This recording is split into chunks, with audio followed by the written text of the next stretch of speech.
Good morning everybody, and welcome to our very first Civil Society Media webcast, the first we hope of many. My name's Tanya Mason, I'm the Group Editor at Civil Society Media, and we're the publishers of Charity Finance, Fundraising and Governance magazines. Today's webcast will be focusing on charity HR issues, and specifically we want to tell you about the Charityworks graduate recruitment programme, which has been running in the not-for-profit sector now for 6 years, and has become a solid and sustainable scheme that nearly 100 charities have so far taken part in. Delighted to introduce you today to our panel. Ned Younger is the Charityworks Programme Director. He was a graduate trainee himself on the programme 6 years ago and has risen to become the director of the programme. Steve Raw is the Managing Director of Dosh Limited, a not-for-profit company which provides financial advocacy to adults with learning disabilities. And it's part of the Thera Group, which has employed 5 graduate trainees from the Charityworks programme so far, and still employs 3 of them. And at the end we've got Rose Bray, who is a Charityworks graduate trainee herself. She's just over halfway through her placement with the NSPCC Schools Service as a project coordinator. So I'm going to ask each of the panellists to tell you a little bit about the Charityworks programme from their unique perspective. But just before I start, I just want to introduce our inaugural People and Culture Conference, which is taking place at the British Library on the 16th of September this year. We've realised that charities face a unique set of challenges when it comes to managing people. They quite often suffer from low staff retention rates and a high number of employment tribunal disputes. And we wanted to design a conference that covers these issues and looks at provides a platform for allowing charities to share their ideas for creating happier workplaces and boosting staff morale and employee engagement, and generally just sharing ideas for creating better workplaces. If you'd like to come along to that conference, please visit our website. It's civilsociety.co.uk/events, and again that's on the 16th of September at the British Library. And now, over to the main event of today, Charityworks. I'd like to introduce Ned, the Programme Manager of Charityworks. Could you spend a bit of time, Ned, just telling us about the Charityworks programme and how it works and what the benefits are for the charities that take part? Yeah, sure. So Charityworks, as you said, is the UK non-profit sector's graduate programme. It's open to any non-profit organisation, and essentially what it does is it allows any charity or housing association to run its own graduate programme, regardless of their size, their activity, their profile. And it does that by bringing organisations together. So whereas, with the exception of the very large charities, a graduate scheme might be too expensive or too resource heavy, by bringing a group of organisations together, it's made it possible for organisations of a variety of sizes. The basic proposition is it's a 12-month graduate programme that starts in September each year, and organisations like Steve's get access to excellent talent, really committed, bright graduates who can go in and make an immediate impact on the organisation. And on the graduate side of things, graduates get a first step into the non-profit sector and get, hopefully, Rose can say whether this is true or not, the skills and experiences and networks that they need to build a career in the sector. So that's kind of the basic proposition. It was set up in 2009 by a group of leaders who, I suppose, were frustrated that the non-profit sector wasn't out on campus talking about itself and kind of promoting itself as a career of choice, but also wary of the fact that charities were being constantly expected to do more with less, and that brilliant people were going to be at the heart of that if it was going to happen. So a way of enabling better people to end up in the sector and also enabling organisations to access better talent. So it started as a London-centric pilot, started small with 3 trainees, which, as you said, I was one, made me feel very old, and it's now grown and grown. So it's now a national programme with 104 trainees this year and 100 plus kind of going forward. And yeah, a bit about how it works. I think one of the things that Rose and I were talking about this on Friday, that it's a very flexible program that can work very differently for different trainees and for different organisations. So the way NSPCC would be using it is very different from the way Dosh and Thera would be using it, I think. But the basic structure is the same. So it starts in September every year. That's preceded by a big recruitment campaign, goes out to campus and beyond, talking about, well, advocating for the sector, but also for our partners, and obviously for Charityworks. Candidates apply and go through a selection process that includes kind of what you'd expect, really: assessment centres, group interviews, group activities, etc. And Rose will be shaking with memory of that, I'm sure. And then people join us in September for a year, each year, and they go through, well, the majority of the year is a role at a host organisation, and that could be on the front line, it could be in a more corporate role, it could be a sort of spread across 2 or 3 different roles, and they are supported by a programme manager through the whole of that, both trainee and organisation. That's kind of complemented by a leadership programme where people come together as regional cohorts, but also as a national cohort to learn about, you know, self-leadership, but also some of the kind of nitty-gritty of the non-profit sector in terms of generating income or campaigning or HR issues, whatever. Also supported by a mentor through that whole process. And I don't know if Rose is going to mention this, but also do 3 pieces of independent research through the year, which is an opportunity to kind of explore some of the issues that are affecting them in their organisation, or some of the issues that are affecting the sector as a whole. Wow. There's a lot to it. Okay, thank you. Steve, why did your organisation get involved with the Charityworks programme, and how have you found it? Okay, we took our first graduate in September 2013, but I was approached before that, a number of years before that, right at the outset of the programme. I was asked to deliver project management as part of Charityworks management programme, which is accredited with the Institute of Leadership and Management, the ILM. So initially I was delivering training for 16 interns and graduates, and each year since I've been doing that, and last year was for over 100 in Bolton, Manchester and Bristol, as well as London as well. It's a 3-hour session, and so I get to meet all the graduates and the interns, and I went back to my organisation and said, we've got to tap into this amazing talent, because each and every one is dynamic, positive, and keen to make a difference in people's lives.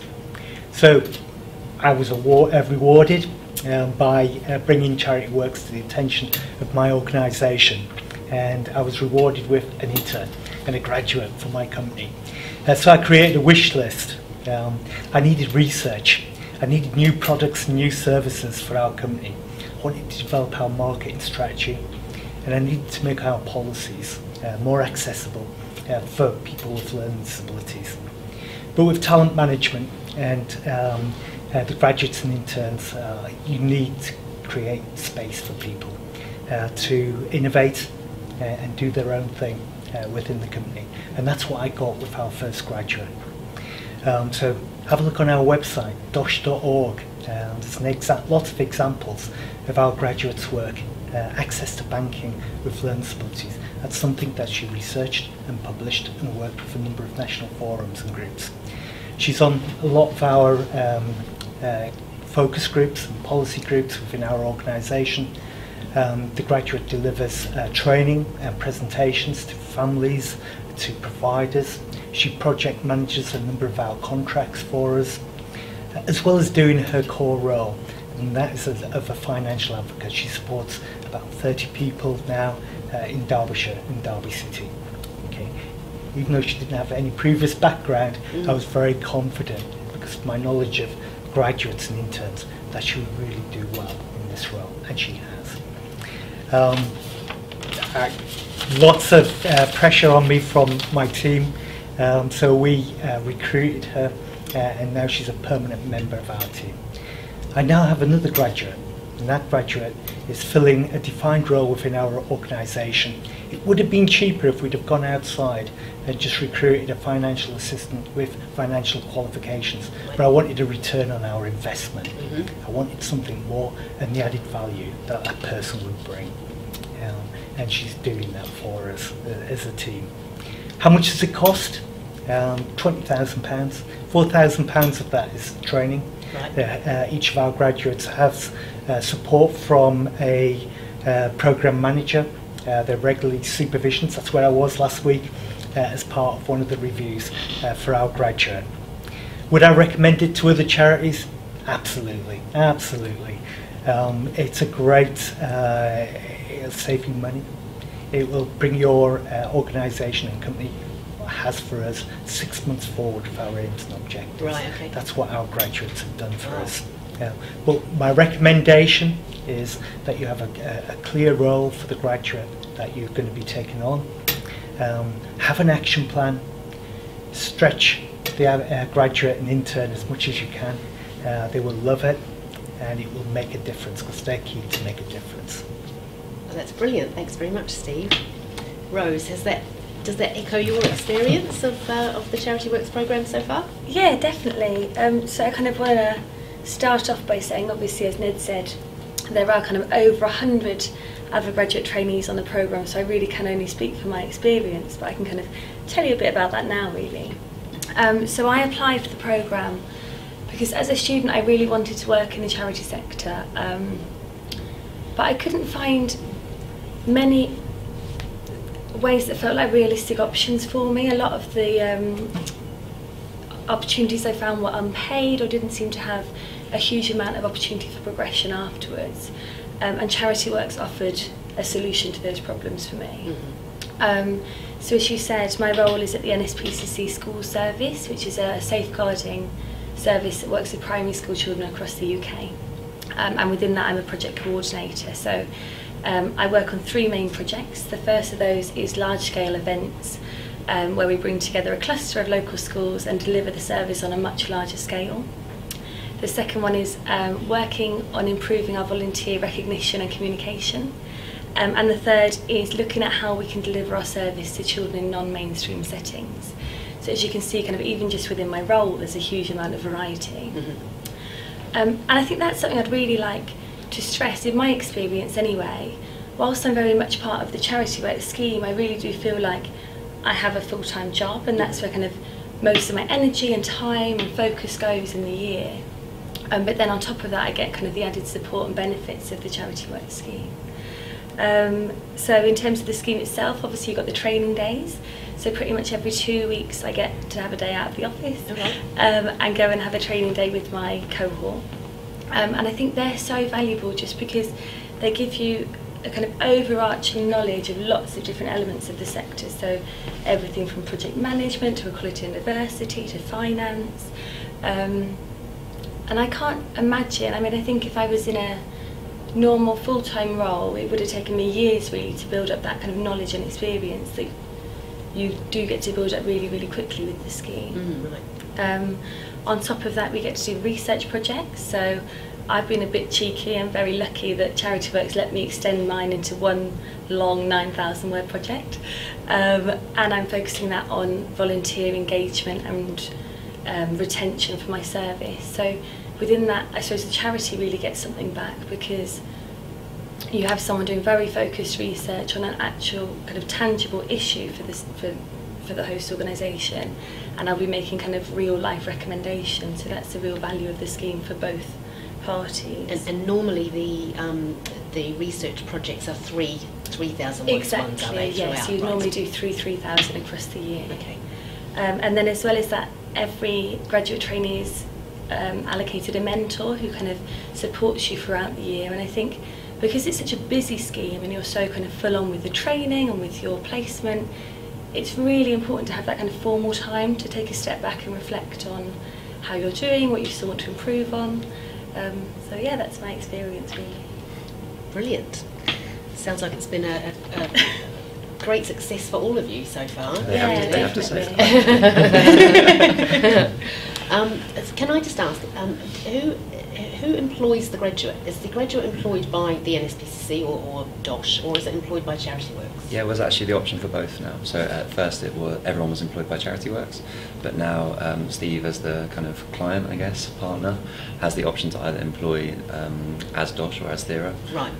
Or we will take all that. So I'm not sure whether you're employed by Charityworks or the NSPCC. I'm employed by the NSPCC. Okay, but it's pretty much 60% employed by Charityworks and 40% by the host organisation. Okay. Okay, and what happens if there are performance issues, for instance? Would you deal with those, or would the employing charity deal with those? It's a or is mixture, it something that you haven't had to encounter yet? Well, I mean, very little actually, right. Honestly. I suppose more and more as the programme gets bigger, inevitably you kind of have more of those issues. My impression is that it starts with the programme manager and the trainee usually. And again, it will depend slightly on who's employing, yeah. Where the kind of burden of that will sit. Yeah. One of the things that we haven't really mentioned, but which actually probably sits at the very heart of Charityworks, is that this programme manager relationship, because the programme manager sits in a kind of triangle, don't they, with the trainee and the client organisation and the programme manager. Mm-hmm. So it's a really constant dialogue, and both of you, I think, will have spoken to your programme manager, consistently through the year. So actually, in an ideal world, and I'm sure this won't always be the case, those problems surface before they become the kind of problems that end up being kind of proper issues. Big problems, yeah. Usually, I mean, the only times that we ever feel like we have any issues is when we don't find out about the issues soon enough. Right. And so we've done quite a lot of work recently on making sure that we're just doing everything we can to find those things out soon, quickly.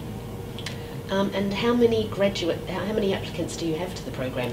We have 4,000 last year. 4,000? Yeah, we're just at the end of the application period for this year, 2015-16. Yep.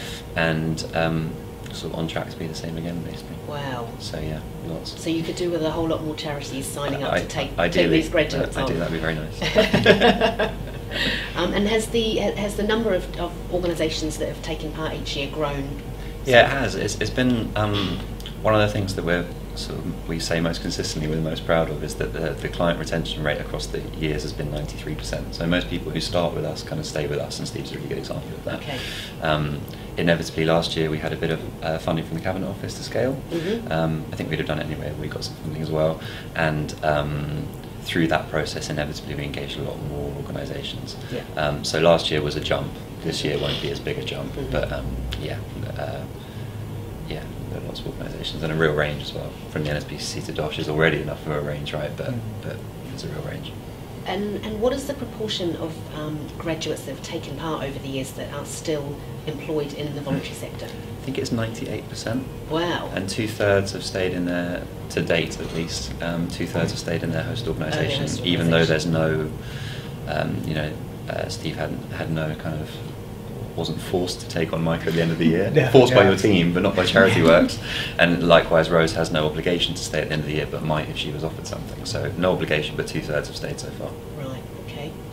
And Steve, can I just ask the research projects that your graduate has done? What's happened to those? The research papers was actually published on our website, and it went to some of our partner companies and organisations and focus groups that contribute to that banking report. It's still being used by people who approach us asking for advice about banking for people with disabilities. Just the other week we had an approach from social services in one part of the country saying they were struggling with banking. We were able to help them because the banking report, the graduate then produced guidance books as well. Oh, right. For people with learning disabilities and their supporters as well. So it's a living document. It's constantly being reviewed and updated. The person who was the graduate, who's now an employee of DOSH, is now already thinking about the next research project. Mm-hmm. And that's all going to be about individual budgets, which is something that's really important, and it's relevant to the new Care Act as well. Right. So we're well down the road. We're getting lots of interest in that project, and we think it's going to make a real difference as well. Thanks to our graduate. Fantastic. If you get this many this enormous proportion of applicants that apply, and obviously at the moment you can only take on so many. is there anything that happens with them afterwards? Is it the unsuccessful ones? Is there anything that, you know, presumably they go away with a really great impression of the voluntary sector anyway, because... Well, hopefully, and that's definitely part of our mission, I think, yeah. is that even people who don't get onto the programme have a really positive experience of the sector and can see that it's, you know, a place that, you know, encourages, you know, professionalism and you know, encourages talent, I guess. We do everything we can to make sure that process is really good, and we also signpost people to other opportunities. But probably not enough is the honest answer. Yeah, you know, I'm sure there are lots of other opportunities. I think where we start having a real engagement with applicants is through assessment centres, but you know, there's still, you know, 3,000 odd applicants who are interested in working in the sector. I mean, of varying quality, obviously. Yep. But yeah, I'm sure there'd be a way of using kind of, you know, doing more with that cohort of people. Is there a minimum sort of threshold for their degrees in order to apply to the scheme? There is a minimum requirement of having a 2-1, but there's we make adjustments. We make exceptions. So if someone gets in touch with us and either there are mitigating circumstances or a very particular reason why they think we should encourage their application and consider it, then we'll do that, and we do that all the time. So yes and no. Okay, I think that's probably time to wrap up. I'd like to thank each of you for coming along and spending time today to tell us about the Charityworks scheme. It seems like a really successful and worthwhile programme, which hopefully other charities will consider taking part in after watching this. So to find out more, you can go to the Charityworks website, which is www.charity-works.co.uk.